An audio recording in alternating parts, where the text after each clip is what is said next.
So do you have your mask yet? I'll bet you do. I'll bet a couple of you don't.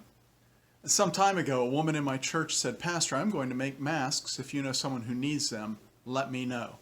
And she made a lot of masks and gave them away. And then after that, some other people in my church were connecting with other groups making masks, and they said, "Pastor, do you know people who need masks? We can make them available." And we've given away a number of masks that way. Generally, people want to pay for the masks, and we don't want to take any money for the masks.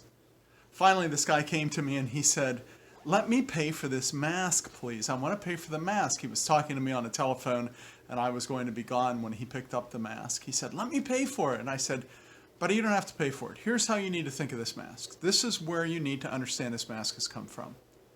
There's a group of people who love Jesus, and Jesus tells them to love their neighbor as themselves. And so they're making these masks to give away. There's no one to pay. Just say thanks. Love your neighbor as yourself. That's what Jesus says is one of the greatest commandments in Matthew 20. What is that? Is that 22? It is.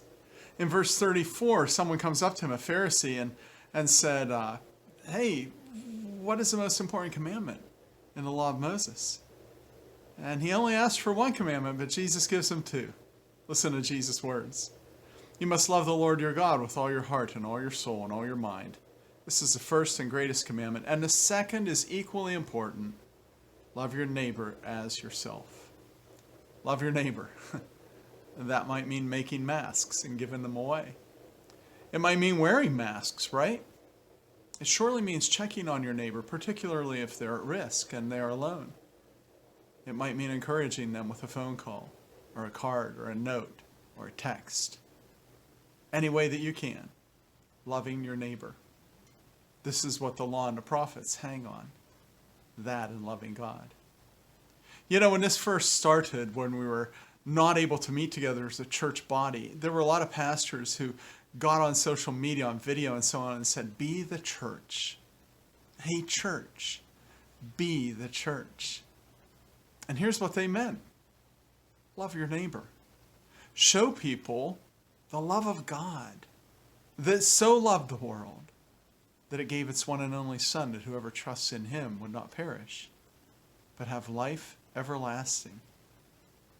Jesus says it well when he says, "Greater love has no one than this, than to lay down one's life for a friend." And that is what Jesus did. He paid it all. He paid for our sin, so that when we turn from our sin and trust in him, we have life everlasting. That's loving your neighbor as yourself. That's the love of God. Be the church. I'm Steve Shields. I'm the pastor at Kerwinsville Alliance Church, and you know that I love talking to you like this. I trust God will bless you. If you find yourself in need, please get in contact with us. You can find more information about our ministry on our Facebook page and naturally at kerwinsvillealliance.org. May God bless you.